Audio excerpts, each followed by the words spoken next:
Darling कहाँ चली बन ठन के? चल चला जा।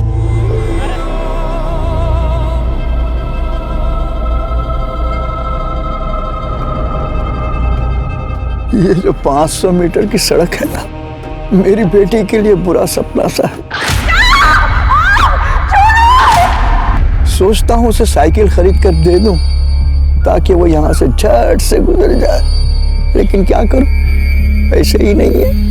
अब बेचारी रोज इस सड़क से गुजरेगी और उसे रोज ये सब कुछ सहना पड़ेगा। नमस्कार, आदाब। मैं अनूप सोनी क्राइम पेट्रोल सतर्क के ब्लैक हेडलाइंस अध्याय के आज के एपिसोड में आप सबका स्वागत करता हूं। आज जो केस हम आपको दिखा रहे हैं उसकी यादें जरूर आपके जहन में अब तक ताजा होंगी। आज पूरे देश में महिलाओं और लड़कियों के प्रति होने वाले अपराध और शोषण के खिलाफ एक आक्रोश छाया हुआ है। रोज अपराधियों को फांसी पर लटकाने की बात होती है, कहीं एनकाउंटर की बात होती है, लेकिन इसके बावजूद लड़कियां सुरक्षित महसूस नहीं करती। उस 500 मीटर के रास्ते का सफर नर्क में सफर करने से कम नहीं था। वो 500 मीटर की सड़क जहां हर रोज किसी न किसी लड़की के साथ कुछ न कुछ जरूर होता था। अरे बिट्टू की अम्मा, अरे आज बिट्टू से मिलने जाना है बहुत जल्दी। घर पे बिट्टू राह देख रहा होगा अपनी, है ना? आज जाना चाहिए घर पे। इस मनुष्य सड़क में इतनी ताकत थी कि वो रोज लोगों की किस्मत का फैसला करती थी। और एक दिन इस सड़क पर हैवानियत का एक ऐसा नंगा नाच हुआ जिसे देखकर न सिर्फ उस जगह के लोगों की बल्कि पूरे देश के लोगों की रूह कांप गई। उस दिन इस सड़क का शिकार थी ये लड़की।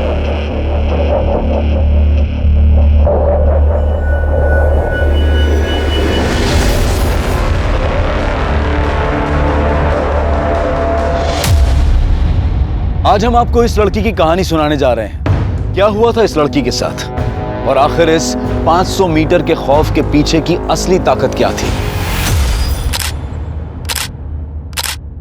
देख, अच्छे से फोटो ले। रुक्मिणी ताई के कद से भी दुगने बड़े पोस्टर बनने चाहिए। रुक्मिणी से बड़ा कोई नहीं हो सकता, उसका पोस्टर भी नहीं। वो तो है ताई। कैसा है? अरे सॉलिड एकदम ताई। 2 महीने बाद इलेक्शन शुरू होने वाला है। तुम लोगों का सब लफड़ा बंद, कोई राडा नहीं चाहिए मेरे को। सब औरत लोग माँ नहीं तो बहन, कोई मजाक नहीं, मस्ती नहीं, मारा मारी नहीं, समझ ला? अरे ताई आप निश्चिंत रहिए, हम कोई लफड़ा नहीं करेंगे। लफड़ा किया तो ना सबके खाल में भूसा भर दूंगी। ए सुनना, अरे सच्ची वाला लव यू करते रहे तुझसे। अरे अब क्या खून से चिट्ठी लिख कर दे क्या हम? क्या रे, कौन शादी के लिए बोल रहा है तुझको? इतना क्यों भाग रही है? एक दिन के लिए गर्लफ्रेंड बन जाना। हाँ चले खेत में, चल।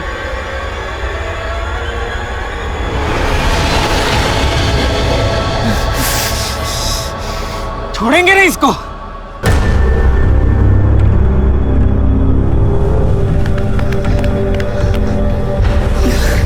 साला कोत्रिया, सुन, बाबा को इस बारे में कुछ मत बताना वरना हमारा कॉलेज आना जाना बंद कर देंगे। चल। ये लो।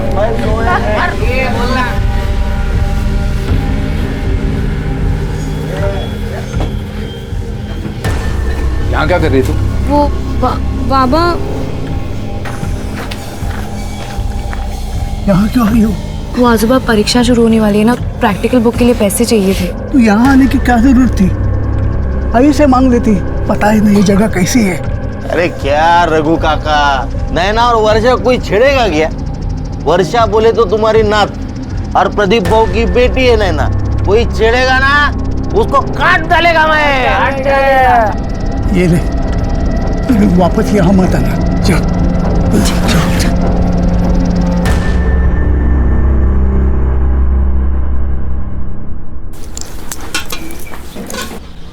आजूबा ये बाकी के पैसे अपने पास रख ले बेटा, और देख फिर कभी दुकान पर मत आना।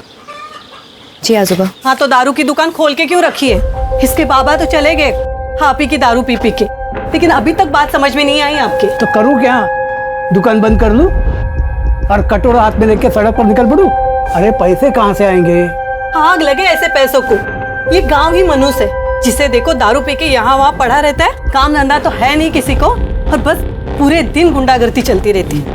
मैं तो कब से कह रही हूँ इस लड़की की शादी करके इसको निकालो यहाँ से। आई, मैंने कहा ना मुझे इतनी जल्दी शादी नहीं करनी है। एक बार मैं कलेक्टर बन जाऊंगी ना तो सबको मार मार के सीधा कर दूंगी, ठीक है? अच्छा बन जा, पहले इसे सीधा कर ले। मिल गई दोस्तों से फुर्सत? हाँ, खाने में क्या बनाया है? देख, सुनेगा भी नहीं। अंडा करी बनाई है। अंडा करी? आई, मेरे लिए भी कुछ देना, मुझे नैना को देना, उसको बहुत पसंद है। पता है मुझे, उसके लिए बनाया। अभी लाती हूँ। तू आएगा ना मेरे साथ नैना के घर? हाँ दीदी। अंडा करी तेरी आई बेस्ट है यार। पढ़ पढ़ के ना दिमाग इतना खराब हो गया है। चल ना थोड़ी देर खेलते हैं, लूडो खेले। अरे नहीं, अभी लूडो वूडो कुछ नहीं। बेटा वर्षा, अंधेरा होने वाला है, अब तू घर जा। कल परीक्षा के बाद जितना खेलना है ना खेल लेना, मैं भी खेलूंगा तुम लोगों के साथ। ठीक है काका, चल। क्योंकि और कुछ अब पता ही नहीं। जल्दी चल। मुझे धक्का कर गई थी, मेरे चूल्हे से कांटे लगते तुझे। रुक, दिखाता हूँ तुझे। ए चल चल बकवास मत कर, चल। ये तेरी बहन और होने वाले जीजे के बीच की बात है, तू बीच में मत पड़। चल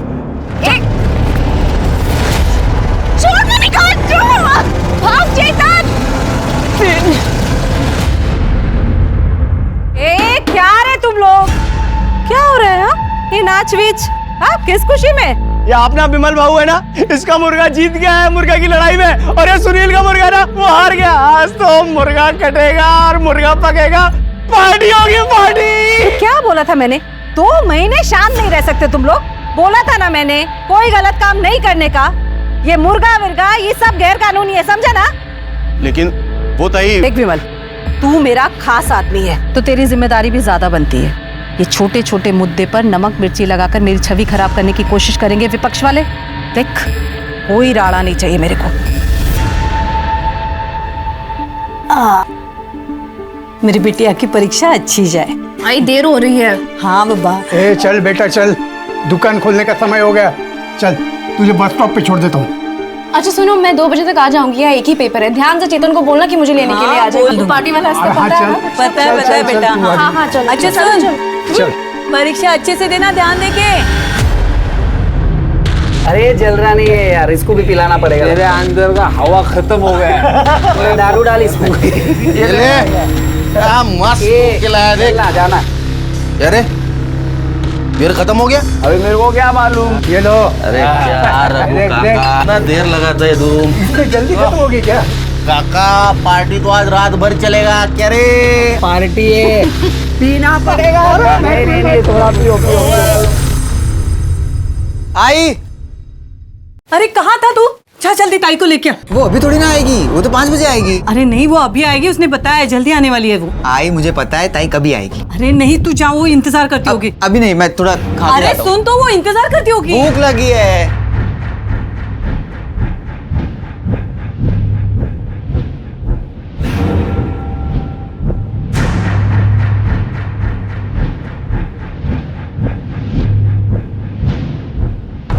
चेतन बेटा जाना जल्दी से। माँ खाने देना, बहुत भूख लगी है। अरे वो इंतजार करती होगी कभी से, जाना। क्या नहीं? अरे उसका आज एक ही पेपर है, 2 बजे आने वाली है वो स्टॉप पे। हाँ, एक ही पेपर है? हाँ, ऐसे पहले बताना चाहिए ना। अभी से बता रही हूँ, जल्दी जा करके हो गया, रखना, बाद में होगा। खाने आने के बाद खा। होगा। बस जहाँ जल्दी। हाँ लड़का है।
आई तो थी, घर पे गई है।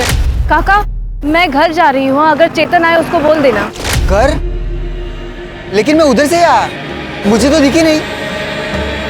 कहाँ चली गई?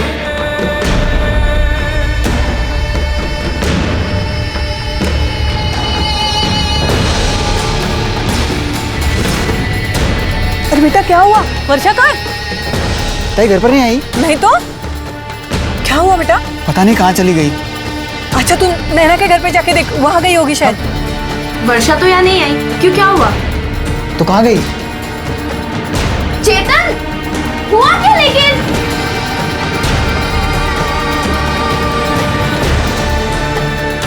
आजोबा, ताई यहाँ से घर के लिए निकली थी क्या? क्यों, मैंने नहीं देखा, अब तक नहीं आई। नहीं पहुंची घर। अरे तो बस स्टैंड पे जाके देख जा। देखता हूँ।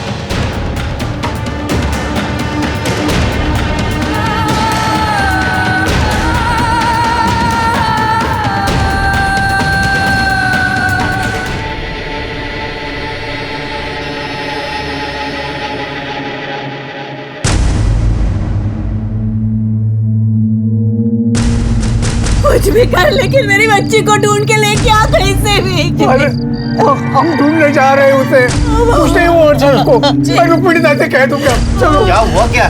पता नहीं वर्षा कहाँ चली गई। अरे ऐसे कैसे? चलो ढूंढते हैं उसे, चलो। वर्षा, वर्षा, वर्षा, वर्षा, वर्षा मिली वर्षा? नहीं, नहीं मिली। नहीं मिली वर्षा। वर्षा, वर्षा, वर्षा, वर्षा वर्षा, ताई, वर्षा वर्षा।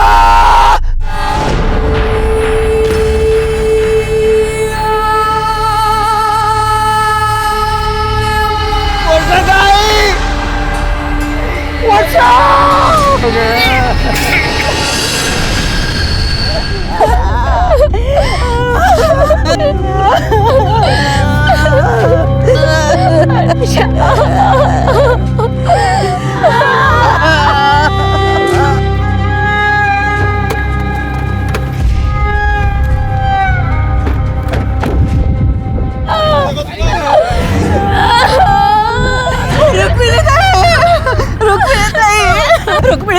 रुक्मिणी ताई देखो ना मेरे बच्चे के साथ क्या क्या है मैंने।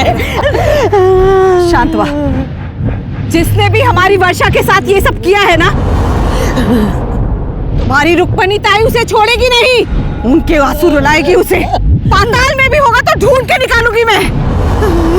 24 घंटे के अंदर, 24 घंटे के अंदर इसका फैसला होगा।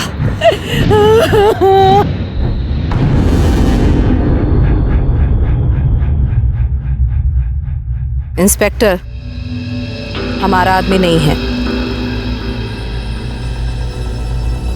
ताई पर लगता तो हमारा ही आदमी है। कहा ना मैंने कि हमारा आदमी नहीं है। समझ में नहीं आया तुझे?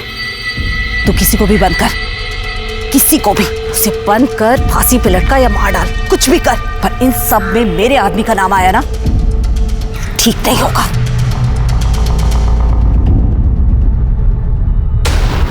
हत्यारों को फांसी दो, हत्यारों को फांसी दो, हत्यारों को फांसी दो, फांसी दो, फांसी दो, हत्यारों को फांसी दो, फांसी दो।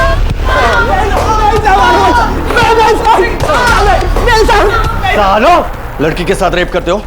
खून किया ना उसका? कुछ नहीं। झूठ बोल रहे हो। वहाँ बस स्टॉप पर देखा तुम दोनों को उस नींबू पानी वाले ने। चलो चलो भागो यहाँ से। साहब हम दोनों सच बोल रहे हैं साहब, हमने कुछ भी नहीं किया था। हत्यारों को फांसी दो, फांसी दो, फांसी दो, हत्यारों को फांसी दो, फांसी दो, फांसी दो, हत्यारों को फांसी दो, फांसी दो, फांसी दो, हत्यारों को फांसी दो, फांसी दो, फांसी दो। वर्षा की बहुत ही निर्मम तरीके से हत्या हुई थी और इस बात को स्थानीय प्रशासन ने दबाने की पूरी कोशिश की थी, लेकिन सरकारी डिपार्टमेंट्स में ये बात फैल गई थी और आला अफसरों को खबर लगते ही उन्होंने चुनाव के समय किसी भी तरह के तनाव से बचने के लिए इस केस को क्राइम ब्रांच को सौंप दिया। सर, इस केस की जितनी भी डिटेल्स मुझे मिली है, अगर उनकी माने तो ये केस बहुत ही सेंसिटिव है सिर्फ सेंसिटिव नहीं शिरके, इनह्यूमन भी है। एक इंसान ऐसा जानवर जैसा बर्ताव कैसे कर सकता है?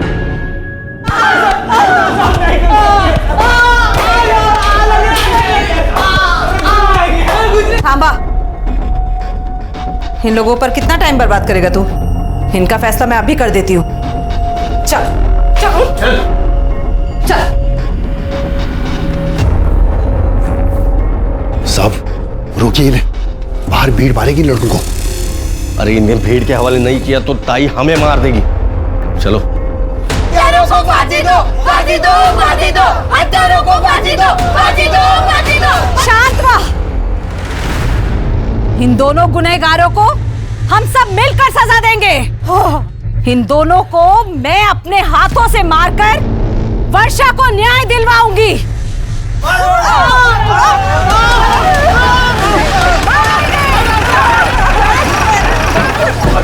शिरके जाओ बाजू, चल। इनको सजा देने का काम कानून करेगा। पाप किया है इन लोगों ने, सजा तो मिलनी ही चाहिए। इन्हें सजा कानून देगा। यहाँ का कानून भी मैं हूँ और सरकार भी मैं। आमदार हूँ मैं यहाँ की। आमदार हो या मुख्यमंत्री, कानून से बढ़कर कोई नहीं होता। इन्हें किसी ने हाथ लगाने की कोशिश की तो इसके साथ उसको भी जेल में बंद कर दूंगा, फिर कोई भी क्यों ना हो। तुम लोगों ने इंसानियत तो नहीं दिखाई, लेकिन जो हैवानियत दिखाई है उससे तो जानवर भी डर जाएंगे। साहब हमने कुछ नहीं किया साहब। झूठ मत बोल। उस दिन बस स्टॉप के ऊपर ठेले वाले ने देखा था तुम्हें वर्षा के साथ। साहब हम उस दिन वर्षा के पीछे गए थे।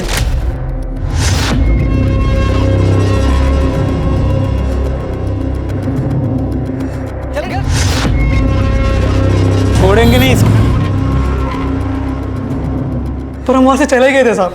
साहब ये लोग हमें फंसाने की कोशिश कर रहे हैं साहब। साहब ये लोग हमें मार देंगे साहब। अगर ये सच निकला ना, फांसी पे लटकोगे।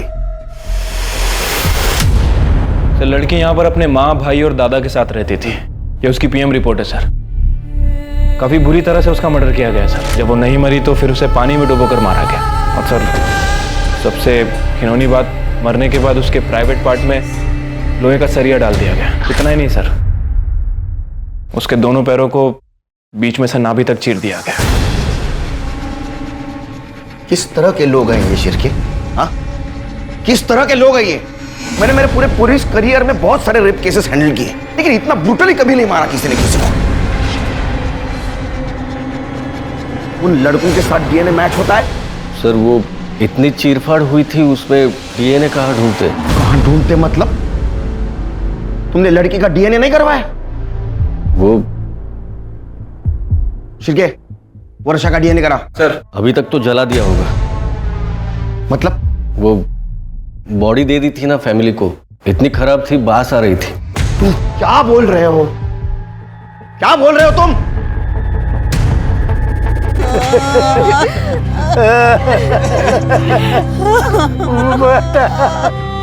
मैंने कहा ना मुझे इतनी जल्दी शादी नहीं करनी है। एक बार मैं कलेक्टर बन जाऊंगी ना तो सबको मार मार के सीधा कर दूंगी, ठीक है?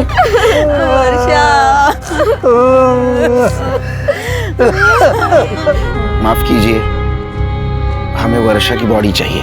वो साहब तो कह रहे थे कि सब हो चुका है। डीएनए होना बाकी है। चेतन जरा मेरे साथ आओ, बात करनी है।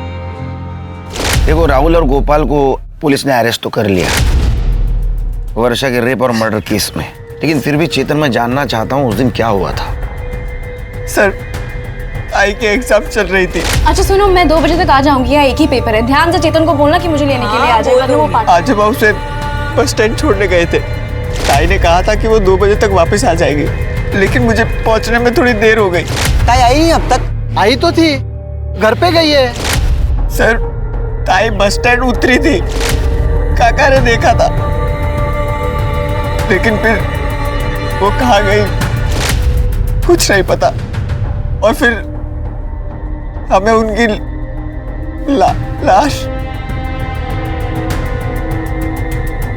कहाँ हुआ था ये सब? सर वो 500 मीटर वाली सड़क पर।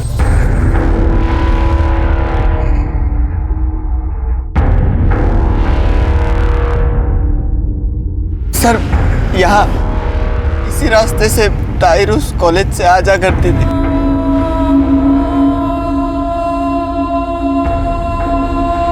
तुमने तो कहा था तुम्हारे आजोबा उसे छोड़ने गए थे और तुम लेने जाने वाले थे।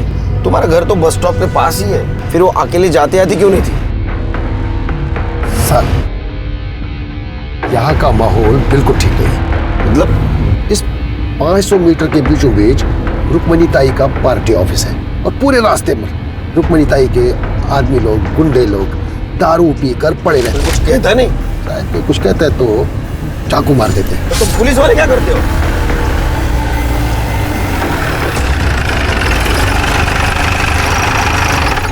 फिर क्या हुआ? कुछ नहीं सर, मैं ताई को ढूंढते रहा। दूसरे रास्ते से गई होगी। नहीं सर, गांव जाने का एक ही रास्ता है।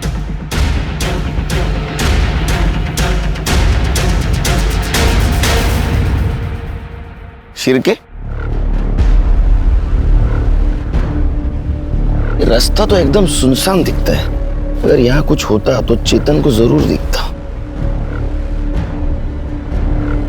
वो क्या है? सर, वो फैक्ट्री है, बहुत दिन से बंद पड़ी है। चलो।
तुम उस दिन इस एरिया से गुजर रहे थे, कुछ नोटिस किया?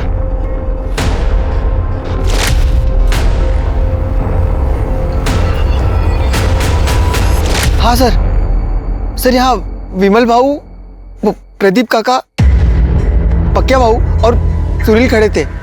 और सर, विमल के शर्ट पे खून लगा था। कहाँ मिलेंगे? सर, ये जो विमल है ना, विमल, ये रुक्मणी ताई का खास आदमी है। ये पूरा दिन वही होता है और सिर्फ शाम को सोने के लिए आता है। और जो ये प्रदीप है ना, वो आगे वाले गांव में रहता है। और ये रुक्मिणी यहाँ के आमदार है? हाँ सर। तो सर्च वारंट के बिना उसके घर नहीं घुस सकते। शिरके, सर्च वारंट निकलवा, तब तक हम प्रदीप से बात करते हैं। ये सील कर दो पूरा। आई,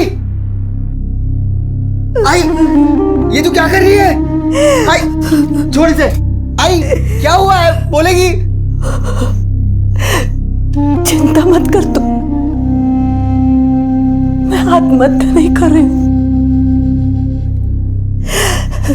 मैं तो देख रही थी कि कितना दर्द होता है और उन हैवानों ने तो मेरी बेटी को चीर दिया। कितना दर्द हुआ होगा। सब मेरे वजह से हुआ है। ना उस दिन मैं जाने में देर करता और ना ताई के साथ ये सब।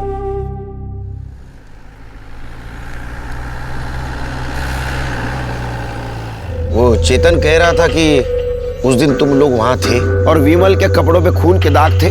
खून तो लगा था, वो विमल भाऊ का मुर्गा जीता था ना उस दिन, तो वहीं पर मुर्गा कटा था। वो विमल भाऊ ने खुद काटा था ना, तो उसका खून लगा था। साहब, हम लोग वहीं पे खाना भी बनाए थे, दारू भी पिए थे साहब। और फिर बाद में पता चला कि वर्षा लापता है, तो पूरी रात हम लोग ढूंढे थे उसको और फिर सुबह उसकी लाश मिली साहब। विमल के कमरे में भी हमें खून मिला। हाँ, बोल तो रहा हूँ ना साहब, वो मुर्गा कटा था ना, उसका खून लगा था साहब। और आप भी कहाँ उस चेतन की बातों में आ रहे हैं साहब। वो वैसे ही वो विमल भाऊ पे गुस्सा है। क्यों? वो रुक। क्यों मारा इसको? लड़की छेड़ता है दादा। उठा उसको। अरे खड़ा हो। लड़की छेड़ने का ना है। सब उसी का गुस्सा निकाल रहा होगा।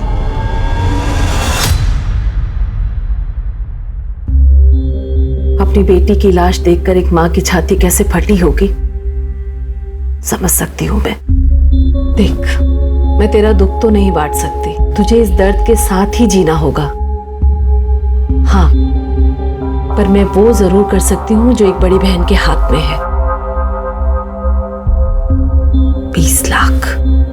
20 लाख दिलवा सकती हूँ तुझे सरकार से, और चेतन को सरकारी नौकरी भी। बड़ी मेहरबानी होगी आपकी। उठ उठ, चली जाओ, चली जा। तेरे आदमियों ने मेरी बच्ची के साथ गंदा काम किया, मार डाला उसे, चितड़े किए उसके।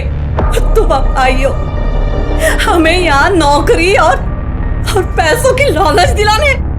चली जा यहाँ से। अरे क्या बोल रही है तू? आप क्यों बैठे? तू अपने आदमियों को कितना भी अपने पल्लू के पीछे छुपा दे, भगवान ना उन्हें माफ करेगा ना तुम्हें, समझे?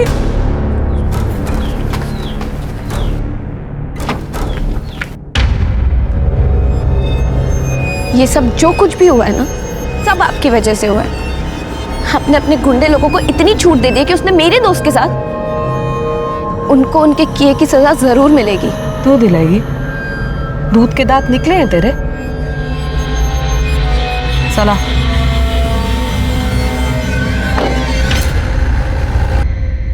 सर, सुनील पकिया और विमल की फोन लोकेशन के हिसाब से उनके फोन की लोकेशन इसी एरिया में है। Sir, I am sure Rukmani के घर में ही होंगे। मुझे भी लगता है। सर्च वारंट का क्या हुआ?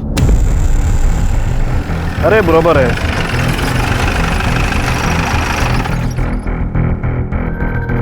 आप यहाँ डिलीवरी देने आए थे? कोई कुछ भी कह ले, लेकिन मैं नहीं मानता। उन लोगों ने मेरी बच्ची के साथ कुछ किया होगा, और किया होता ना तो रुक्मिणी ताई खुद उन्हें जिंदा जला देती।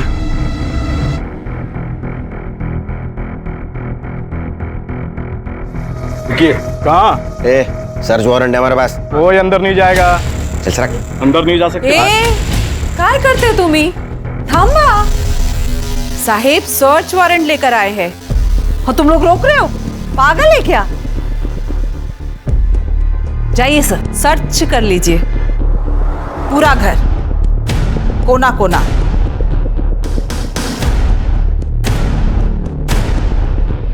करने बगा जरा सुधा।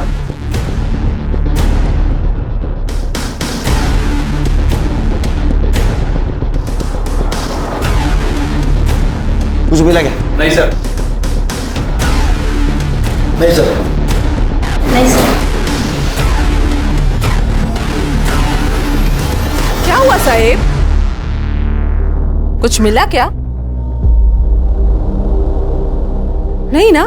पहले ही कहा था, आमदार हूं मैं, कोई गैर कानूनी काम नहीं करती। नमस्कार साहेब।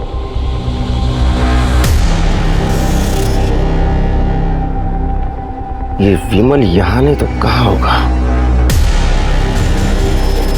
यार और हो गए बैठे बैठे, कब तक सड़ना पड़ेगा साला यहाँ पे। अरे टेंशन नहीं लेने का, ताई बंदोबस्त करती है ना। क्या ताई मदद करेगा है? देखना वो पीछे के दरवाजे पे कौन है। हाँ देखता हूँ।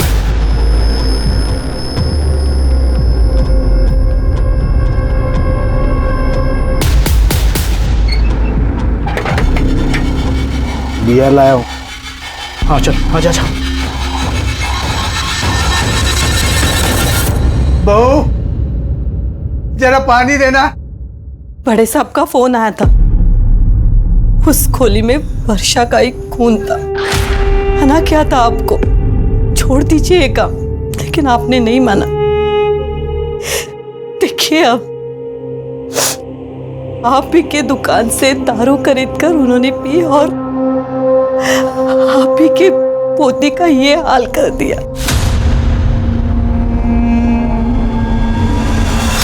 साहब, रुक्मिणी विमल, सुनील और पकिया को गांव से निकालने वाली है। भाई को लगा कि ये केस हमारे पुलिस वाले के हाथ में, लेकिन बाबा ये क्राइम वाला ऑफिसर बहुत कड़क है। अरे छोड़ना यार, वैसे भी ताई ने कहा है ना, आज रात नहीं तो कल रात तक पक्या बाबू विमल और सुनील को यहाँ से बाहर निकाल देंगे। बराबर है, बराबर है। अरे चल आजा आजा, ये पूरा है ना? आपने पहले क्यों नहीं बताया हमें ये? मुझे भरोसा था साहब कि वो मेरे साथ, मेरे पोती के साथ ऐसा नहीं कर सकते।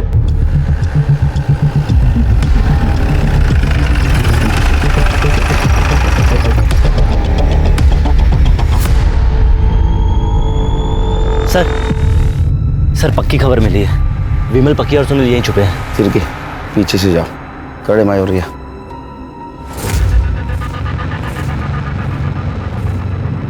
पर हो गया ना मेरा।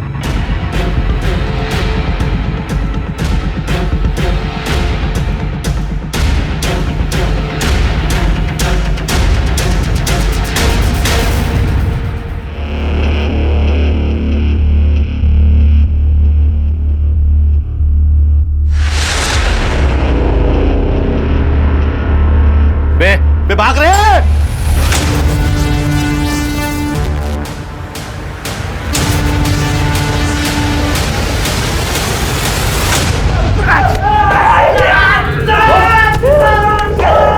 नया है ना, इसलिए तेरे को पता नहीं तेरे साथ क्या हो सकता है।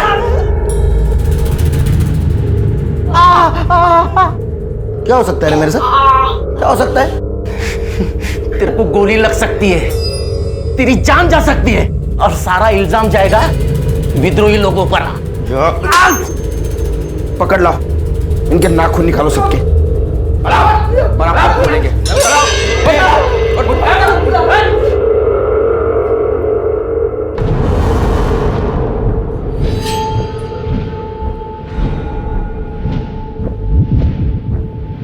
नहीं बोलेगा? नहीं साहब, नहीं साहब सुनिए ना साहब, नहीं बता दो साहब। बोल।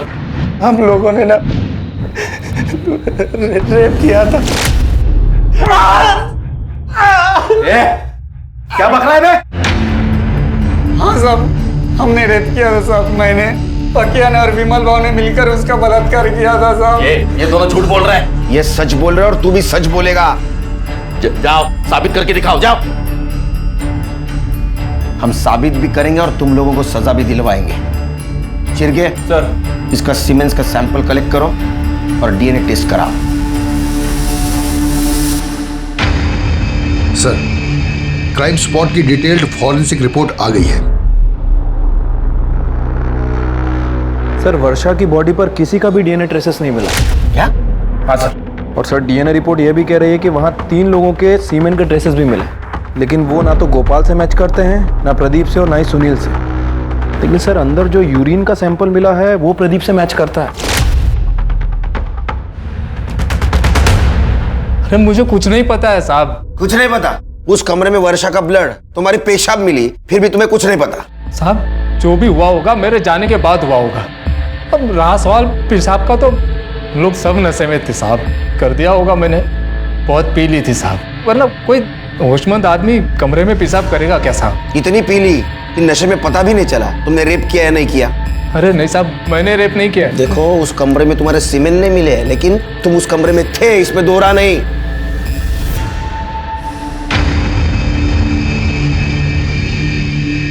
इंस्पेक्टर, किधर है मेरे आदमी?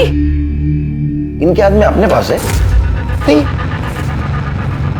साला शाड़ा बनता है ना तू। मैं जानती हूँ कि मेरे आदमी इधर ही है।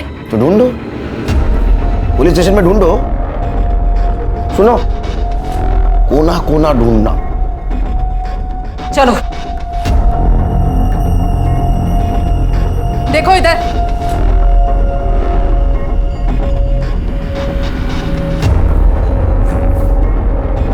मिला क्या? नहीं ताई।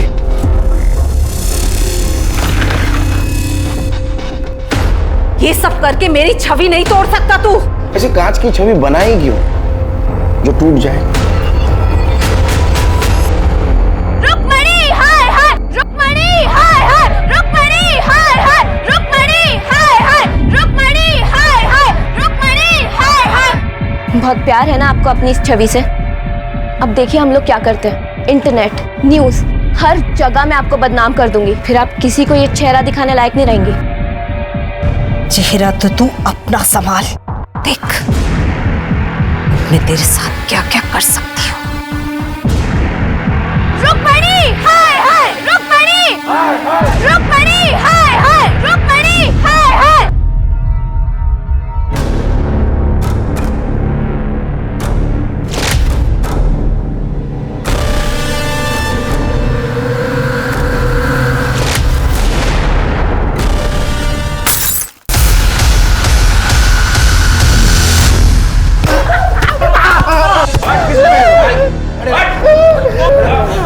किसने भेजा था?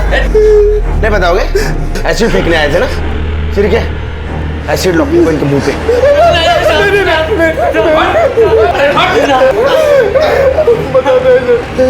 बता! रुक्मणी ताई।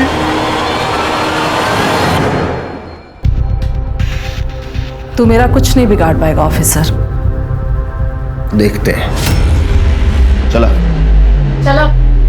ताकत का नशा और ओहदे का घमंड इंसान के सर चढ़ जाता है और वो इतना मतलबी हो जाता है कि सही और गलत में फर्क नहीं कर पाता, जैसा कि रुक्मणी देवी के साथ हुआ।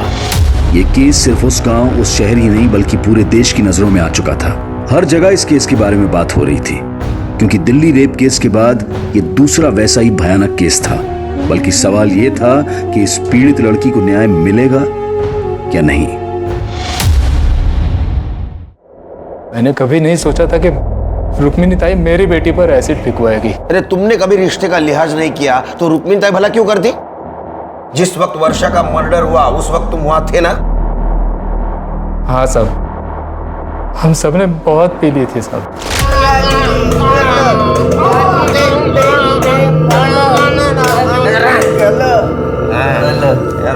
ए भाव, किसी को उठा देना भाव, और फिर सुहागरात मनाएंगे ना भाव।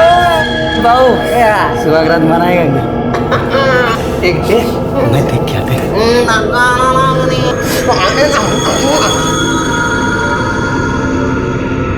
ए भाऊ, भाऊ इधर आना भाऊ, ये देख ये चलेगी क्या? भाऊ ये देख ये अच्छी है ना? नहीं रे, उसका आदमी उसके साथ आपने कोई लफड़ा नहीं किया। बराबर, ये अच्छी है भाऊ, दोनों अच्छी है। हम लोग चारों पिए ले, कोई अकेली लड़की चाहिए अपने को। अरे क्या भाऊ, सालो तुम लोग देखते रहो, मैं अभी आता ही। हाँ तू जा। भाऊ ये अच्छी है भाऊ, उसको उठाते भाऊ। इसके साथ ही मनाते सुहागरात आज। चल चल चल चल चल चल। साहब मैंने कभी नहीं सोचा था कि मजाक बढ़कर इतना बड़ा हो जाएगा। फिर क्या हुआ?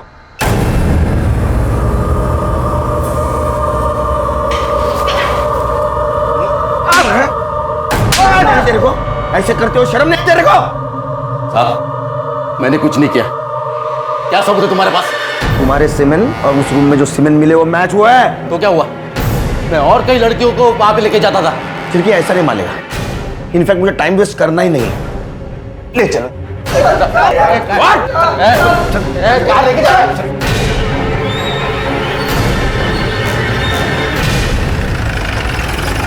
चल लेके आओ बाहर। लाइन में खड़े रहो। क्या समझाए क्या हमको? हम लोग भागेगा ना, ठोक देगा हमें ये। वैसा भी ठोकूंगा मैं तेरे को। हाँ रुक्मिणी ताई तेरे को छोड़ेंगे ना? उसको नहीं छोड़ेंगे हम, जेल में बंद है वो। भाग। चल भाग।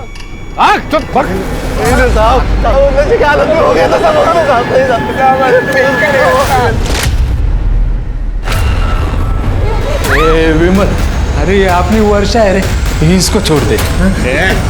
आता है शिकार कोई छोड़ता है क्या?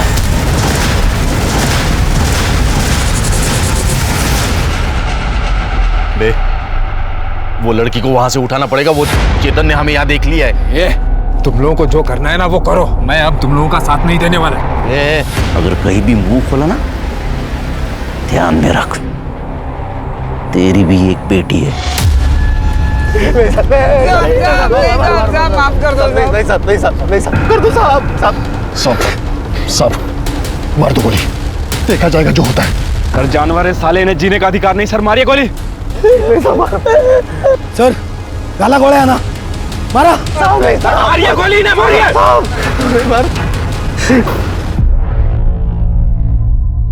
जी तो चाहता है तो मैं गोली मार दूं, लेकिन साला कानून को हाथ में लेकर उसका अपमान नहीं करना चाहता मैं। लेकिन ऐसा हाल करूंगा ना तुम्हारा, देखो फांसी की सजा तो दिलवा के रहूंगा तुमको।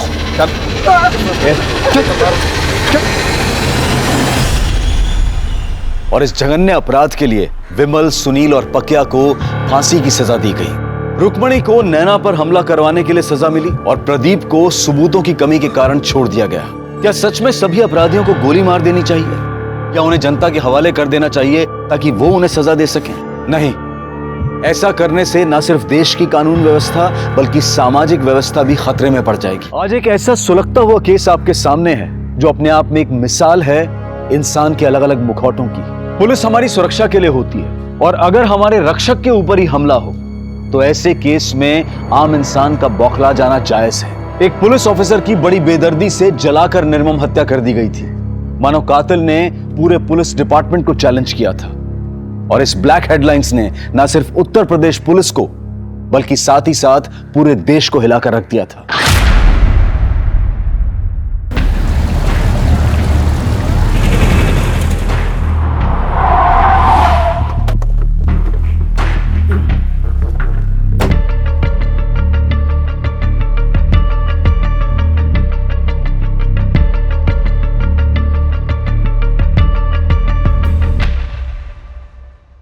सर, ये रही वो फाइल। तुम आज रात हमारे घर डिनर कर रही हो। पर अंकल, हमें घर सेटअप करना है। परवर कुछ नहीं, आंटी का ऑर्डर है। यही है राजेश, जिनके बारे में मैंने तुमसे बात की थी। और राजेश, यह गुंजन, मेरी भतीजी, जिसे तुम्हें ट्रेन करना है। Good morning sir. Morning. He is one of the most talented officer. Cadet academy का एक्सीलेंस अवार्ड विनर भी है। और राजेश, तुम्हें मेरी भतीजी को ट्रेन तो करना ही है, लेकिन इसे मेरी भतीजी समझकर छूट देने की कोशिश मत करना। और गुंजन, हमारा मेंटोर बहुत स्ट्रिक्ट है, जरा ध्यान से। अंकल ने आपकी बहुत तारीफ की है। I am really lucky to have you as my mentor. सुबह 7 बजे workout and be on time. Good luck.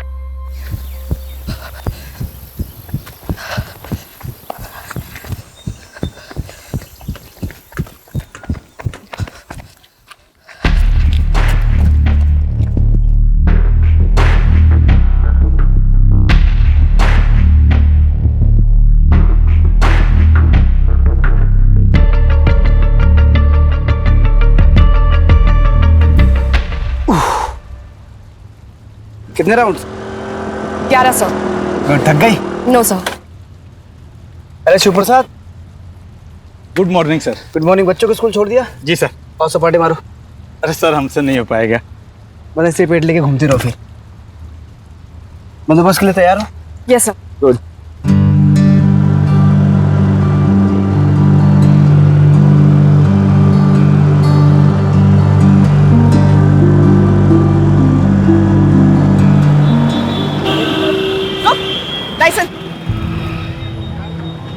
Sir, पहले दिन नाकाबंदी मैडम से नहीं हो पाएगा। देखिए, हार मान जाएंगे। अगर आज ये हार मान गई तो आगे बड़ी ऑफिसर कैसे बनेगी? हेलो, रुको। लाइसेंस। मैडम, लाइसेंस घर पे है। आप भी घर जाओ। क्यों अपनी धूप में त्वचा खराब कर रही हो? त्वचा काली पड़ जाएगी। औरत से बात करने की तमीज सीख ले, वरना तेरे चेहरे का रंग बिगाड़ दूंगा मैं। लाइसेंस दिखा। चल। विदाउट हेलमेट और फैंसी नंबर प्लेट और महिला पुलिसकर्मी से बदतमीजी से पेश आया, मेंशन करके फाइन मारो। Yes sir.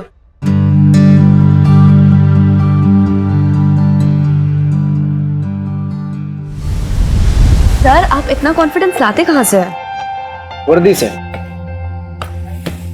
बचपन में जब मैं अपने लो ना, खाना लो। बचपन में जब अपने पिताजी के साथ मैं खेत पे जाता था ना, तो हमारे खेत के पहले ना पुलिस चौकी पड़ती थी। तो वहाँ पे पुलिस वालों को देख के ना उनके साथ बनने का जुनून सवार हो गया मुझे। और फाइनली जब वर्दी मिली तो कॉन्फिडेंस भी आ गया। वाओ, बधाइयों से यहाँ तक का सफर। आपके पापा तो आप पे बहुत गर्व करते होंगे। करते हैं। एक्चुअली जब से मेरे डिवोर्स की बात चल रही है तब से वो मुझसे नाराज है। मैं अपने वाइफ से डिवोर्स ले रहा हूँ।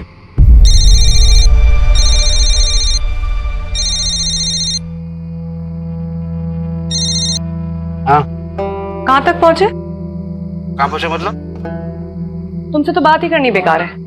सोनू का बर्थडे भी याद नहीं है ना आज तुमको? हेलो हेलो, सॉरी कुछ अर्जेंसी है, मुझे निकलना पड़ेगा। Okay sir.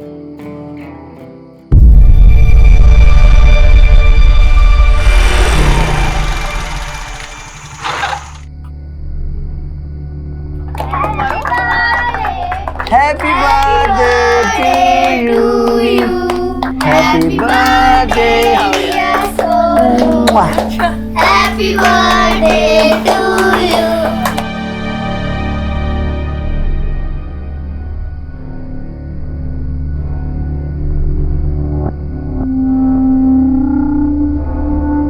मुझे सुबह जल्दी उठना है।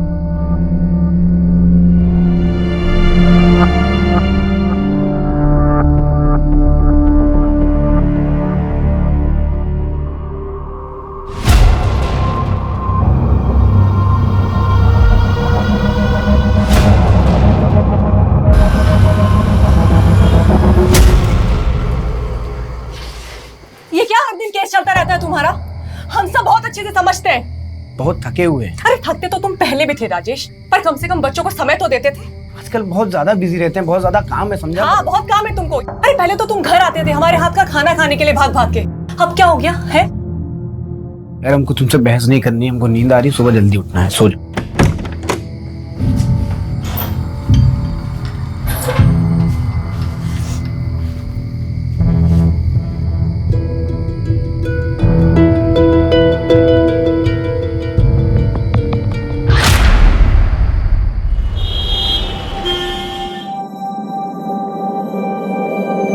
हेलो, हमको मिलना है तुमसे।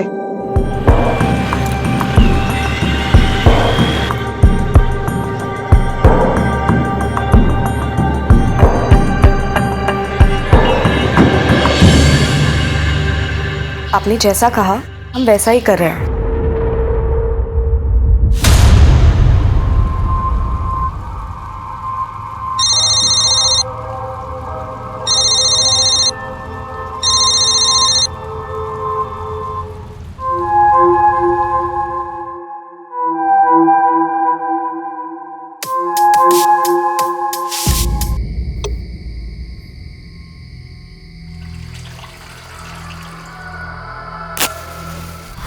आज के दौर में ये कहना गलत नहीं होगा कि आप किसी भी इंसान को पूरी तरह से नहीं जान सकते हैं। हम सभी अपने चेहरों पर कई चेहरे लेकर चलते हैं। राजेश की जिंदगी में पिछले कुछ दिनों से जो चल रहा था उसका परिणाम एक भयानक रूप में सामने आया था।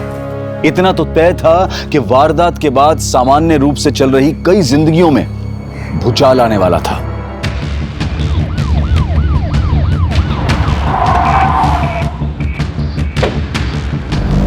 ये तो भी जिंदा है। उठाओ उठाओ, जल्दी उठाओ, हॉस्पिटल ले चलो सर।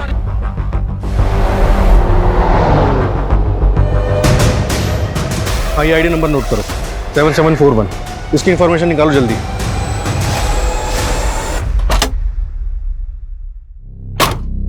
सर विक्टिम ने पुलिस की वर्दी पहनी हुई थी, ये आईडी कार्ड मिला, इसके जरिए हम उसके बारे में पता लगाने की कोशिश कर रहे हैं। सर बॉडी काफी जल चुकी, 90% से भी ज्यादा, काफी क्रिटिकल कंडीशन है।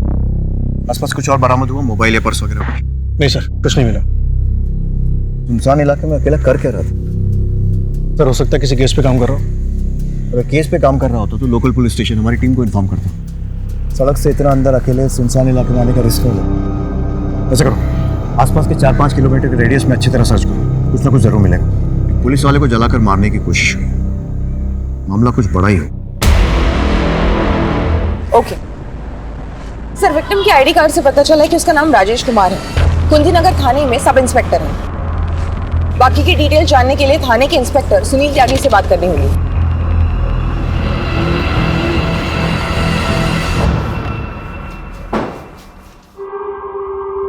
पेशेंट इज नो मोर। मरने से पहले उसने पेपर पर यह लिखा।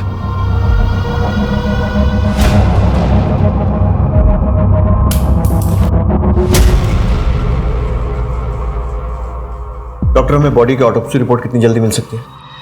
ऑटोप्सी रिपोर्ट तैयार करने में हमें कम से कम 24 से 48 घंटे लगेंगे। राजेश के साथ ऐसा होना हमारे लिए काफी शॉकिंग है। राजेश उस इलाके में किसी केस की इंक्वायरी के लिए गया था? केस? राजेश तो काफी वक्त से सस्पेंडेड था। उस पर तो डिपार्टमेंटल इंक्वायरी चल रही थी। इंक्वायरी? जी हाँ।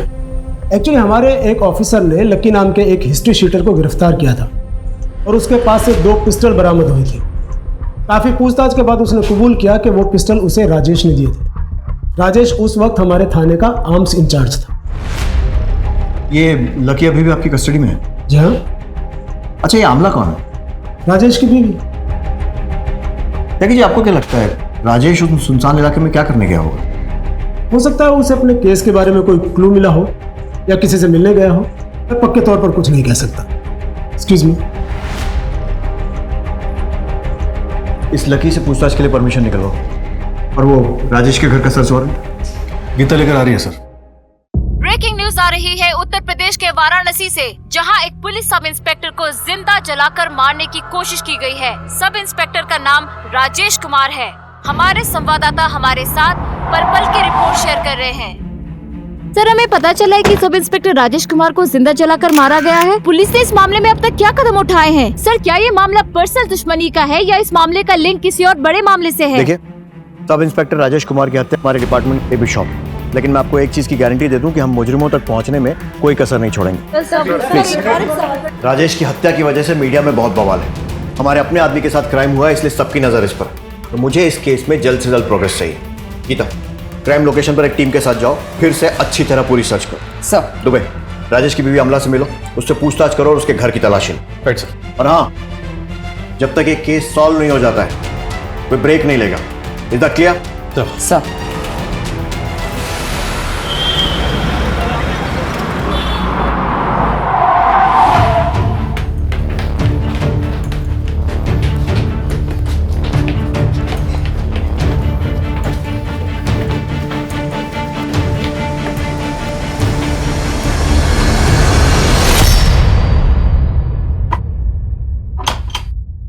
तोड़ दो ताला।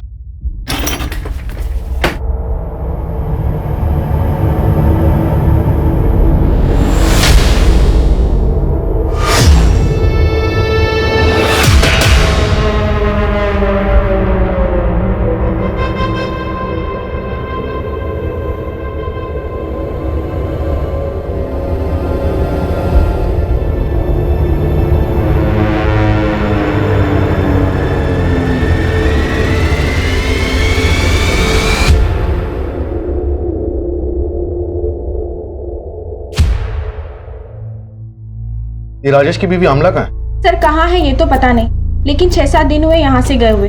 बच्चों के साथ निकलते हुए देखा था। और हाँ सर, हाथ में सूटकेस भी था। बहुत गुस्से में थी।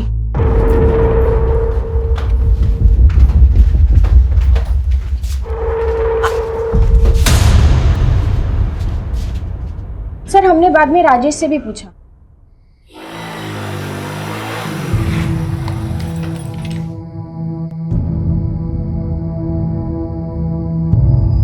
राजेश, आमला कहाँ गई है?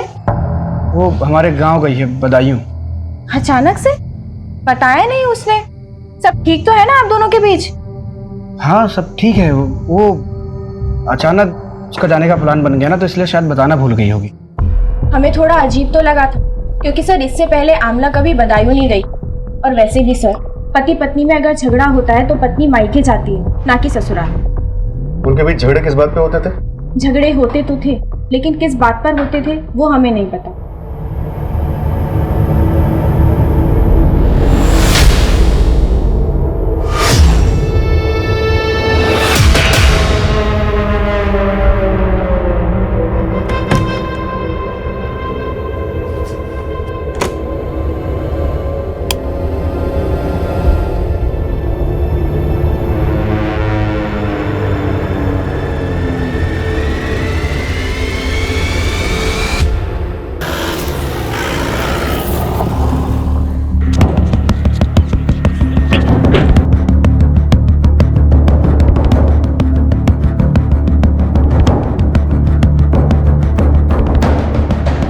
पुलिस टीम ने इस उलझे हुए केस को सुलझाने की कोशिश में दिन रात एक कर दिया था, पर यह मर्डर मिस्ट्री दिन पर दिन उनके लिए उलझती ही जा रही थी। सर, पोस्टमार्टम रिपोर्ट के हिसाब से राजेश को जब जलाया गया तब वो काफी नशे में था। मतलब साफ है कि उस वक्त राजेश के साथ कोई था जिसने उसे पिलाया और फिर नशे की हालत में जलाकर मार दिया।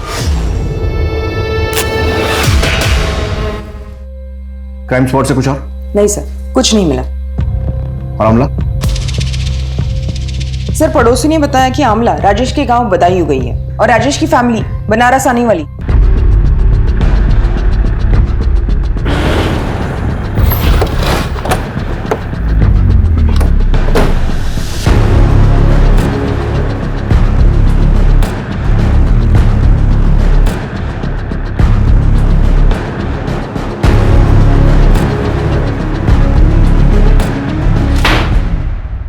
इंस्पेक्टर राजेश कुमार को मारने के लिए किसको भेजा?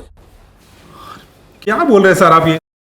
देख सर, ये एक्टिंग कहीं और जाकर दिखाना। तेरी पूरी हिस्ट्री है हमारे पास, तो सीधे सीधे बता कि तेरे किस आदमी ने राजेश को मारा है।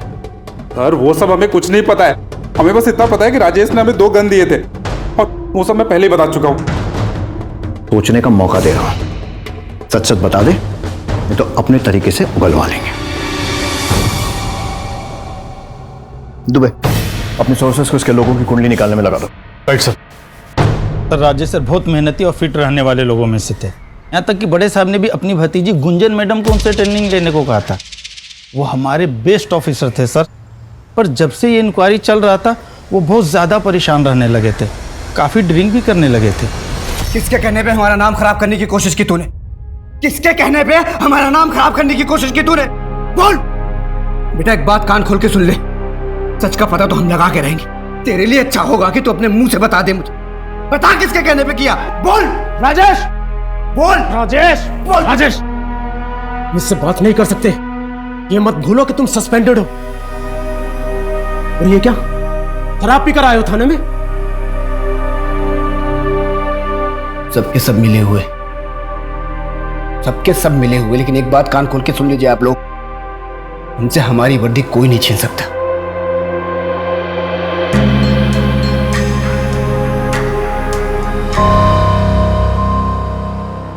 अच्छा, राजेश की थाने में बाकी सब लोगों के साथ कैसी बनती थी? बाकी सब लोग के साथ तो ठीक ही था, पर अजय सर के साथ शुरू से उनका 36 का आंकड़ा था। क्या बकवास कर रहा मेरे बारे में तू? हाँ, क्या बकवास कर रहा तू? कॉलर छोड़ा पहले। क्या बकवास कर रहा है? अकेला क्या पूरे थाने को पता है? सर दोनों में काफी हाथापाई भी हुई थी। राजेश सर बहुत गुस्से में थे, किसी की भी नहीं सुन रहे थे। बात क्या थी वो तो नहीं जानते सर, पर इस लड़ाई के बारे में सभी को पता है। हाँ हुई थी झड़प, लेकिन हमने उसे कुछ गलत नहीं पूछा था। मतलब? थाने में सबको खबर थी कि राजेश सुनील सर के भतीजे गुंजन के साथ कुछ ज्यादा ही समय बिता रहा है। हमने बस वही पूछा था उससे। राजेश और उसकी पत्नी के बीच में झगड़े चल ही रहे थे, एक झगड़े के गवाह तो हम खुद हैं। अरे पहले तो तुम घर आते थे हमारे हाथ का खाना खाने के लिए भाग भाग के, अब क्या हो गया है? और इतना ही नहीं, हमारे कांस्टेबल ने राजेश को सुबह सुबह गुंजन के घर से निकलते हुए भी देखा था।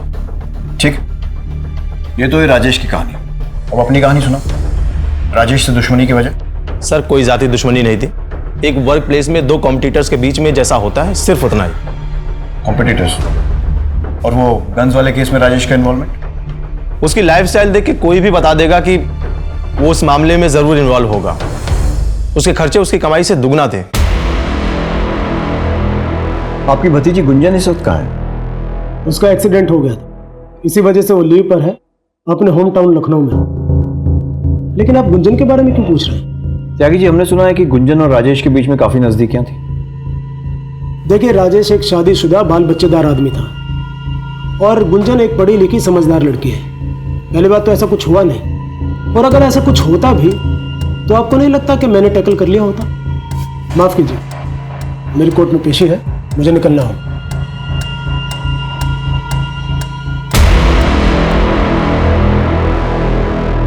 जैसे जैसे इन्वेस्टिगेशन आगे बढ़ रही थी, नए नए खुलासे हो रहे थे। एक पुलिस ऑफिसर की जिंदगी में वर्दी और ओहदे के अलावा कई केसेस की उलझनें भी होती हैं, और कई बार उन उलझनों का असर जाती जिंदगी पर पड़ता है और कई बार जाती जिंदगी का असर काम पर। राजेश मर्डर केस की अब तक की तहकीकात में दोनों ही पहलू बहुत उलझे हुए मिल रहे थे और ये केस अब बहुत बड़ा हो गया था।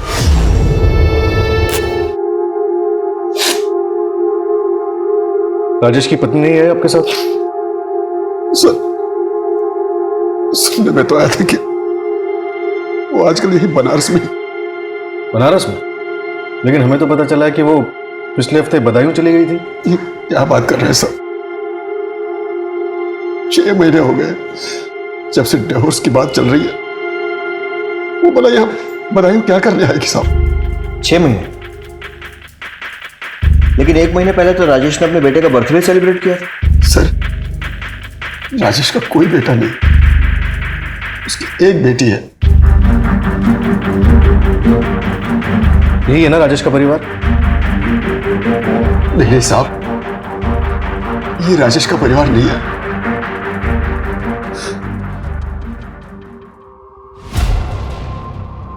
ये नीलम है सर।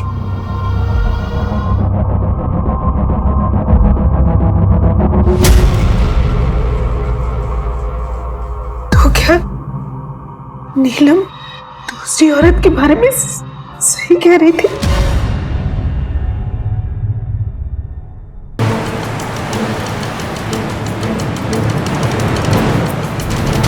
शादी तो बस नाम की थी हमारी। शुरू में ट्रेनिंग के दौरान 3-4 महीने में 1-2 बार आ भी जाते थे। जैसे पिंकी बड़ी हुई और हमने बनारस आने के लिए कहा तो अरे तुमको पता है सरकारी कामों में कितना वक्त लगता है? क्वार्टर मिलते ही तुमको और पिंकी को अपने साथ ले जाएंगे बस। अली मेरा बच्चा, ऐ शाबाश। किसी तो पापा को पहले तो पिंकी के बीमार होने पर या इसके कॉल करने पर आ भी जाते थे, फिर धीरे धीरे बंद हो गया। मुझे हमेशा से ऐसे लगता था कि वो मुझसे कुछ छुपा रहे हैं। तुम यहाँ बनारस में? पिंकी कहाँ है? मासी की है ललितपुर में। अभी तो हम बहुत बिजी हैं, तुम चलो हम शाम को मिलने मासी के घर आते हैं। वो हवलदार भैया बोले आप यही रहते पुलिस क्वार्टर में? हाँ।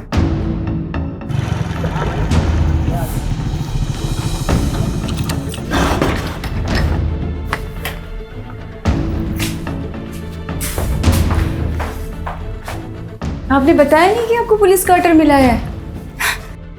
हम तो पिंकी की स्कूल शुरू होने से पहले ही शिफ्ट हो जाते यहाँ। अरे हम बताने वाले थे, भूल गए।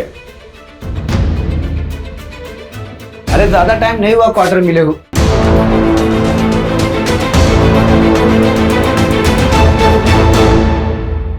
उस दिन हमारा बहुत झगड़ा हुआ, यहाँ तक कि हमने बहुत जिद भी की वहां रहने के लिए, पर उन्होंने हमें समझाकर गांव भेज दिया।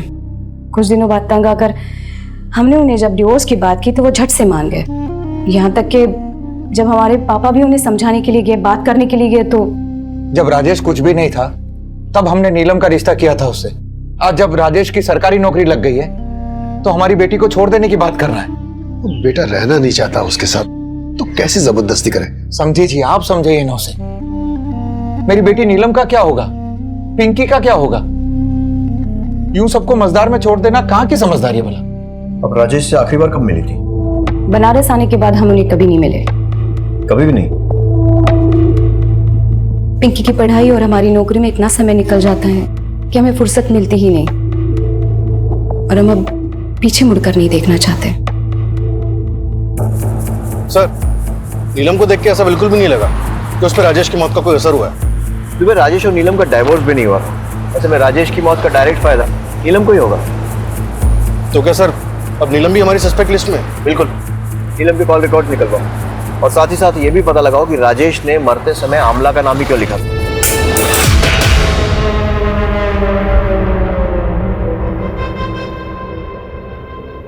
कहते हैं कि हर इंसान के कितने मुखौटे होते हैं ये वो खुद भी नहीं जानता। राजेश के कितने मुखौटे थे? अगर नीलम राजेश की पत्नी थी तो फिर अमला कौन थी? अमला का नाम राजेश ने मरने से पहले लिखा था। क्या वो कोई क्लू था, या फिर राजेश को अमला की चिंता थी, या वो अपने कातिल की तरफ इशारा कर रहा था? पुलिस के लिए गुत्थी सुलझने की बजाय हर कदम पर और उलझती जा रही थी। जिस अमला को पुलिस अब तक राजेश की पत्नी मानकर चल रही थी वो कोई और ही थी, पर कौन थी वो और कहां थी? और क्या राजेश की मौत में उसका कोई हाथ था? सवाल कई थे और पुलिस हाथ आती हर इंफॉर्मेशन से तार जोड़ने की कोशिश कर रही थी। सर, पता चला आमला राजेश की वाइफ ही नहीं है। क्या?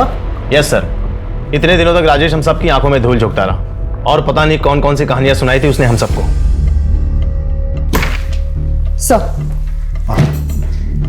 सर हर सीसीटीवी फुटेज चेक किया, लेकिन राजेश का कहीं पर भी कोई फुटेज नहीं मिला।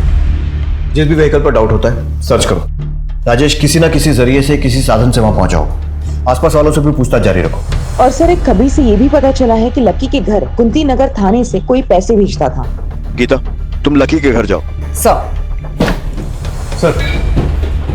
हमने आमला और उसके बच्चों के बारे में पूछताछ की। आमला के बच्चे जिस स्कूल में पढ़ते हैं वहां पे पिता की जगह राजेश का नाम नहीं, किसी संजय गोयल का नाम है। इस संजय गोयल के बारे में भी पता किया। ये किसी बैंक में काम करता है। उसे थाने तुरंत बुलाया है।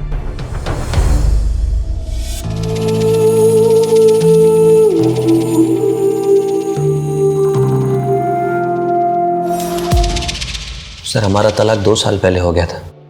आमला का हमारी माँ के प्रति व्यवहार बिल्कुल अच्छा नहीं था। हमने बहुत कोशिश की बदलने की कि सब कुछ ठीक हो जाए, लेकिन वो नहीं बदली। बहुत जिद्दी है। आमला, तुम्हें किसी भी चीज की जरूरत हो, कोई भी हेल्प चाहिए तो मुझे बेझिझक बोलना। झिझक? झिझक कैसी? तलाक के बाद तो ये हमारा हक है। बस तुम पैसे टाइम से भिजवा दिया करना। अम्मा की दवाइयों का बहाना लगा लगा के ना हर बार की तरह कटौती मत करना, वरना हम नहीं फिर कोर्ट बात करेगी तुमसे, समझे? हम अक्सर आमला से और अपने बच्चों से मिलने उसके घर जाते थे। और एक दिन मम्मी कहाँ है तुम्हारी? मम्मी अंदर है। अच्छा, क्या मजा नहीं आ रहा? मैं भी तो सुनूं। मैं नजदीक का बताता हूँ। ऐसे नहीं आती नजदीक।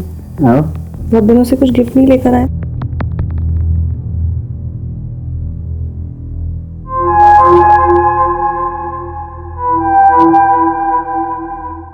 क्या कहा तुमने? शादीशुदा है और एक बच्चा भी है। तुम इससे मिली कहाँ? यही रहता है पास में। बेचारा हर दिन मशक्कत करता था खाने के लिए, तो एक दिन हमने सोचा घर पर ही बुला लेते। बस तभी से यहीं का होकर रह गया। और फिर संजय, तुम तो जानते ही हो हमारे हाथ के खाने का जादू, है ना? एक शादीशुदा आदमी के साथ रहकर तुम्हें क्या मिल जाएगा? और ये बच्चे, इनके बारे में सोचा है कभी? जब ये सब देखेंगे तो क्या असर पड़ेगा उन पर? संजय, बच्चों के बारे में सोचकर ही ये कदम उठा रहे हैं। सरकारी नौकरी करता है राजेश। दोनों बच्चों का भविष्य एकदम सुरक्षित रहेगा। और तो और अपनी बीवी को तलाक देने के लिए भी तैयार है हमारे लिए। सर, आमला ने अपनी जिद के आगे किसी की नहीं सुनी, ना तब ना अब। लेकिन हमारा डर गलत नहीं था सर।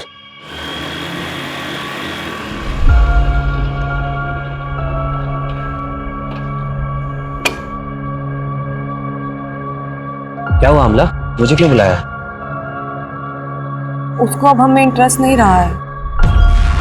हमने तुमसे पहले ही कहा था वो तुमसे शादी नहीं करेगा। तुम ही सबने देख रही थी शादी की उससे। राजेश पुलिस में है, अच्छा कमाता है, अच्छा दिखता है। अब इस उम्र में भला राजेश से बेहतर 2 बच्चों के साथ हमको और कौन मिलेगा? हम नहीं थे तुम्हारे पास? राजेश ने हमारे लिए अपने बीवी बच्चों को छोड़ दिया, और तुमने अपनी माँ के लिए हमें ही छोड़ दिया। हम बच्चों की स्कूल की फीस भी भरनी है। हमको तो समझ ही नहीं आ रहा है कि हम इतना सारा खर्चा अकेले कैसे उठाएंगे। चिंता नहीं करनी, हम कल ही तुम्हारे अकाउंट में पैसे भिजवा देंगे। आमला से आखिरी बार कब मिले थे? सर मिले तो नहीं, लेकिन कुछ दिन पहले उसका फोन आया था। किसी प्रॉपर्टी डीलर का नंबर मांग रही थी। हमने वो नंबर फॉरवर्ड कर दिया और तब से लेकर अब तक हमारी कोई मुलाकात नहीं हुई उससे। हमें उस प्रॉपर्टी डीलर की डिटेल्स चाहिए। जी। नंबर बोलो। दुबे, इस प्रॉपर्टी डीलर से बात करो। मैं गुंजन से पूछताछ के लिए निकलता हूँ। Right sir.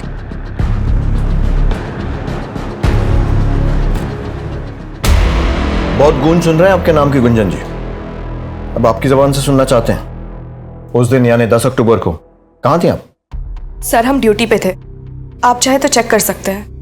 लोग राजेश और आपके बारे में क्या क्या बातें कर रही हैं तो आपको मालूम ही होगा, तो डिटेल में शुरू से बताइए। हमारा राजेश सर के मर्डर के केस के साथ कोई लेना देना नहीं है। लेकिन राजेश से तो है, और आपको लोगों ने राजेश से मिलते हुए तब भी देखा है जब वो अपनी ड्यूटी से सस्पेंडेड था। वो हमारे मेंटोर थे। हम बुरे वक्त में उनसे मिल भी नहीं सकते। बिल्कुल मिल सकते। फिर तो राजेश के मरने के बाद हॉस्पिटल आकर उसको देखना और हमसे बात करने का समय भी निकाल सकते हैं। देखिए सर, हम राजेश सर को बहुत मानते थे। वो हमें ट्रेन कर रहे थे और हम इमोशनली भी काफी कनेक्टेड थे। और जब हमारा एक्सीडेंट हुआ तब अंकल ने बोला कि मैंने भैया को फोन कर दिया है, वो बस पहुंचने ही वाले होंगे। तुम उनके साथ घर चले जाओ, तुम्हें अच्छा लगेगा। क्या राजेश की मौत का उसके केस से कोई लेना देना हो सकता है? राजेश सर हमेशा कहा करते थे कि उन्हें कोई फंसा रहा है, पर अंकल का कहना था कि राजेश सर अच्छे इंसान नहीं है। मैंने समझाया था ना तुम्हें, राजेश अच्छा इंसान नहीं है, मत पड़ो उसके चक्कर में। देखा क्या सच्चाई है उसकी। अब जैसा मैं कहूँ वैसा करो। तुम्हारे और राजेश के बीच में जो कुछ था उसे भूल जाओ, खामाखा बदनामी होगी। कुछ दिन बाद मैं तुम्हारा ट्रांसफर किसी दूसरी जगह कर दूंगा, तुम वहां से अपनी जिंदगी की नई शुरुआत करना। अब तो ऐसी हालत हो गई है कि किसी पे भी भरोसा करने की हिम्मत नहीं होती।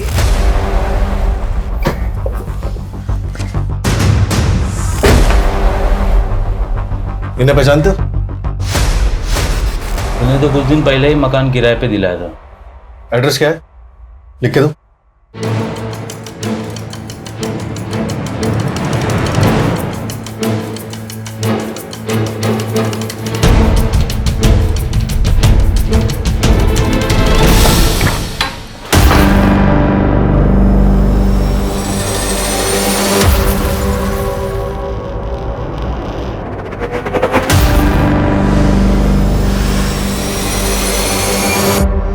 फॉरेंसिक को बुलाओ जल्दी।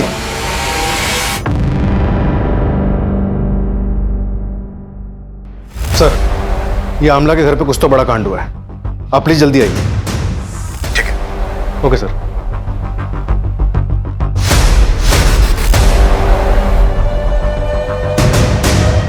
दस अक्टूबर की रात को क्या आपने इस आदमी को यहाँ आते जाते देखा? वैसे तो देर शाम कोई आता जाता नहीं, लेकिन हाँ, जब हम घर को वापस जा रहे थे तो हमने देखा कि स्कूटर पर दो लोग आए थे और अंधेरे में जा रहे थे। आप और कुछ बता सकते हैं उन लोगों के बारे में या फिर उस स्कूटर के बारे में? नहीं मैडम जी, क्या अंधेरा बहुत था और साफ सुथरा दिखाई नहीं पड़ रहा था, लेकिन हाँ, हम ये जरूर कहेंगे कि हमने स्कूटर का कलर सफेद देखा था।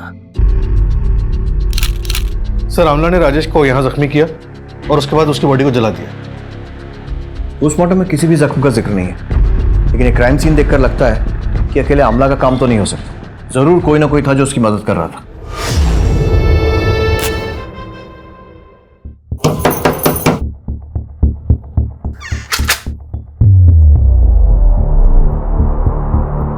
आप कौन? इससे पहले तो कोई और आता था पैसे देने। आप नए हैं क्या? हाँ। ये कब तक छूट कर आ जाएंगे? आप लोग ने बोला था कि 1 महीने में छूट कर आ जाएंगे। ऐसा किसने बोला था? राजेश को क्यों मारा? क्योंकि उसे पता चल गया था कि तुम उसे झूठे केस में फंसा रहे हो। हमने किसी को नहीं मारा और ना ही हमने किसी को झूठे केस में फंसाया है। लेकिन पैसे तो तुम ही भेजते थे ना लकी के घर। हाँ सर, लेकिन वो तो हम सुनील सर के कहने पर करते थे और ये सब मैं सिर्फ प्रमोशन पाने के लिए करता था। आपके पास क्या प्रूफ है कि मैंने ये किया? त्यागी जी, अजय अपनी नौकरी बचाने के लिए आपके खिलाफ सारे सबूत देने को तैयार हो गया, तो आप भी टाइम वेस्ट किए बिना खुल के बता दीजिए सच क्या है। जी करता है यूं ही तुम्हारे सामने खड़ी रहूं, लेकिन बाय, कल मिलते हैं।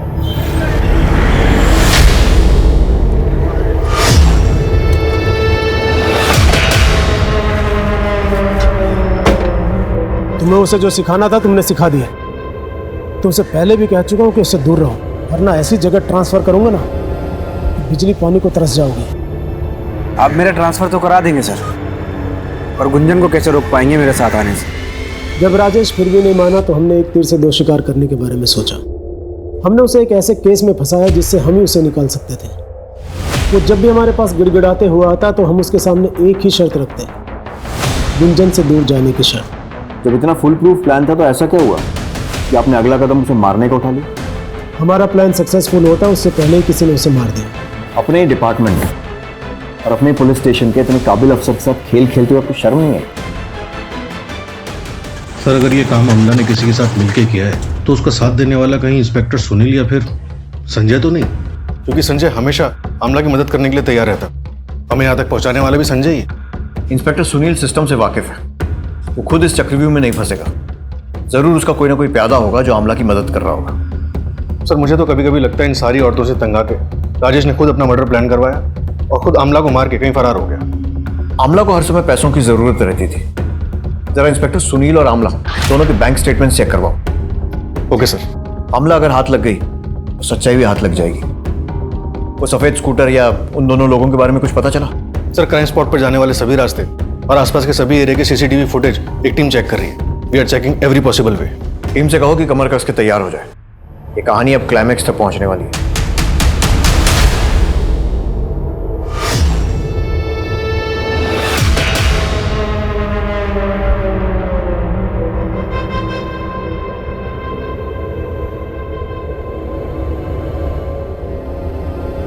बहू, बच्ची को लेकर तुम घर आ जाओ। घर? कौन सा घर? हमने तो काफी पहले ही छोड़कर आ जाना चाहिए था।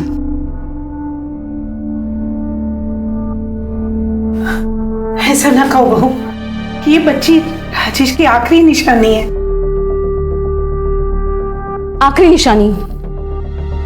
इस बच्ची को लेकर इस शहर में जब हम अकेले उसकी जिम्मेदारी उठा रहे थे तब कहा था आपका प्यार। लोग नौकरी देने के लिए जिस्म का सौदा करने की मांग कर रहे थे। एक अकेली औरत का इज्जत से रहना कितना मुश्किल होता है आप नहीं जानते। बेहतर है कि आप यहां से चले जाइए। पुलिस ने अपनी तहकीकात में कोई कसर नहीं छोड़ी थी। आए दिन कुछ नए खुलासे हो रहे थे। कभी ऐसा लगता था कि राजेश की हत्या में कोई प्रोफेशनल एंगल है और कभी ऐसा लगता था कि पर्सनल। केस घूमते घूमते एक चक्रव्यूह का रूप ले चुका था और ऐसे में पुलिस को एक और झटका मिला और इस चक्रव्यूह की गति को दुगना कर गया।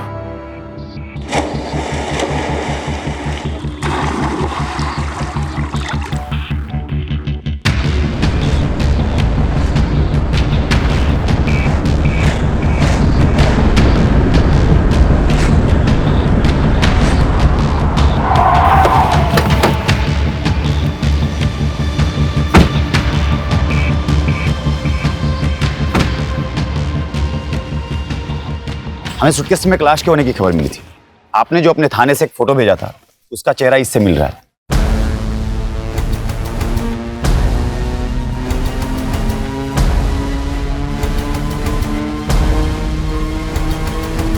दुबे, इस केस ने तो सीधा यू टर्न ले लिया। जिस अमला को अब तक हम संभवतः दोषी मान रहे थे वो तो खुद विक्टिम निकली। दीपक नगर के आसपास का पूरा एरिया छान मारो, एक एक से पूछताछ करो। इतने बड़े सूटकेस में डेड बॉडी ले जाई गई है, किसी ना किसी ने कुछ तो देखा होगा। Right sir. सर मुझे तो बच्चों की चिंता हो रही है, कहीं उनके साथ कुछ बुरा ना हुआ।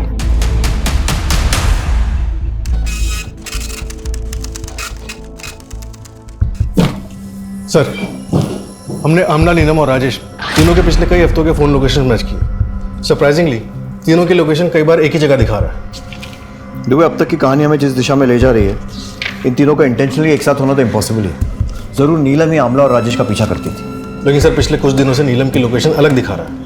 हो सकता है उसने अपना फोन बदल लिया हो या फिर ये सब मर्डर के पहले की तैयारी हो। सर डीएनए रिपोर्ट के मुताबिक घर में आमला के ब्लड के अलावा राजेश का ब्लड भी था। दोनों का? लेकिन फिर कातिल ने इतनी अलग अलग तरीके से दोनों को ठिकाने क्यों लगाया? सर दोनों को मारने का मोटिव गुंजन और नीलम के पास ही हो सकता है। गुंजन को आमला के बारे में पता चल गया हो और उसने दोनों को मार दिया। तो फिर आमला के बच्चे कहाँ हैं? ये भी हो सकता है कि संजय ने बच्चों को पाने के लिए आमला को मारा और जब बीच बचाव के लिए राजेश आया तो उसे भी मारना पड़ा। लेकिन सर उस प्रॉपर्टी डीलर का एड्रेस हमें संजय नहीं दिया था। सर मिले तो नहीं, लेकिन कुछ दिन पहले उसका फोन आया था। किसी प्रॉपर्टी डीलर का नंबर मांग रही थी। You are right. हम अपने मदद करने वालों पर शक नहीं करते, लेकिन हो सकता है मदद इस बार किसी इरादे से की गई। इस केस में हम किसी को भी रडार से बाहर नहीं जाने दे सकते।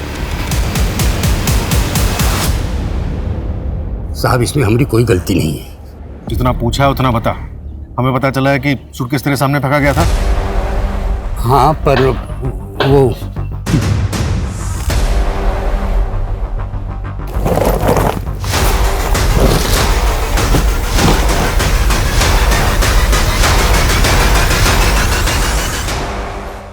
ये बता कि जिसने सूटकेस फेंका था उसे पहचान सकता है? हाँ पहचान सकता हूँ साहब। वो आप ही लोग में से थे। मतलब कि वो पुलिस वाले थे और उन्होंने ही पानी में सूटकेस फेंका था।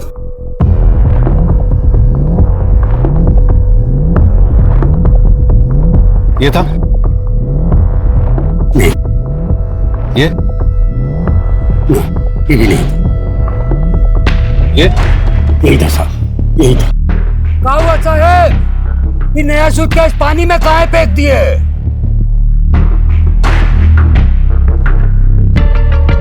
धार्मिक किताबें थी, दीमक लग गई थी तो सोचे रोड पे फेंके तो पाप चढ़ेगा ना, इसलिए पानी में फेंक दिए। राजेश ने आमला को मारा तो फिर राजेश को किसने मारा होगा? चल क्या रहा है ये? सर, पोस्टमार्टम रिपोर्ट से साबित होता है कि राजेश की मौत आमला की मौत के 5-6 घंटे के बाद हुई थी। सर एक सीसीटीवी फुटेज में हमें उस व्हाइट स्कूटर पर 2 लोग दिखाई दिए, लेकिन वो फुटेज इतनी क्लियर नहीं है। सर ये देखिए, फिर हमें ये एमके रोड का फुटेज मिला है जिसमें इस व्हाइट स्कूटर का नंबर साफ दिखाई दे रहा है और जिसके नाम पर रजिस्टर्ड है उसका पता चल गया है। तुम्हारे मोबाइल की लोकेशन उसी जगह मिली है या राजेश जली हुई हालत में मिला था? तो भलाई इसी में है, सीधे सीधे सब कुछ बताओ।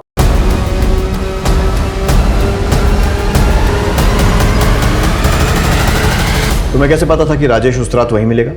हम बहुत दिन से उसका पीछा कर रहे थे सर, और उस दिन तुमने अगर हमसे शादी नहीं की ना तो हम जाके सबको सच्चाई बता देंगे। अरे केस तो तुम्हारे ऊपर पहले ही चल रहा है और तुम्हारी नौकरी भी 100% जाएगी।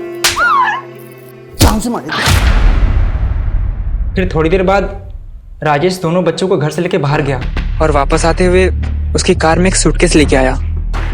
लगभग 1-1.5 घंटे के बाद वो वही सूटकेस लेके दोबारा घर से बाहर गया।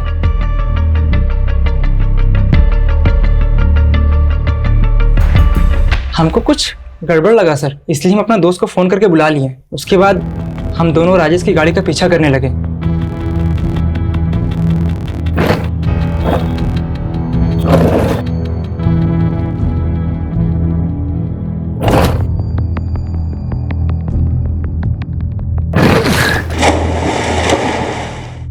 वो किसी का नहीं था सर, वो अपने फायदे के लिए किसी को भी छोड़ सकता था, किसी को भी मार सकता था। मेरे दीदी को भी इसने बहुत परेशान किया था सर। वो जब भी घर वापस आती थी ना सर, सिर्फ रोते हुए आती थी। हम उसको अपनी दीदी की जिंदगी बर्बाद करने का सजा दिए हैं सर। और ये सोचे हो कि सजा देने के चक्कर में तुमने खुद को कितनी बड़ी सजा दी है, और उससे भी बड़ी सजा दी है अपने परिवार को।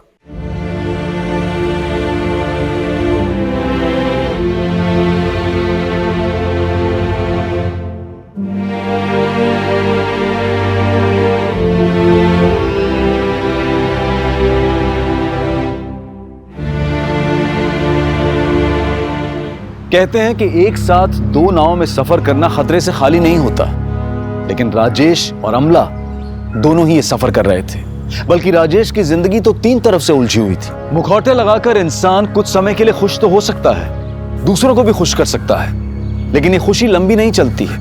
और जब इसका एहसास होता है तो वहीं से शुरू होता है बेचैनी का एक ऐसा सिलसिला जो कभी भी एक खतरनाक अपराध की शक्ल ले सकता है। दोहरी जिंदगी के ताने बाने को सुलझाने के लिए राजेश और नीलेश दोनों ही हत्यारे बन गए।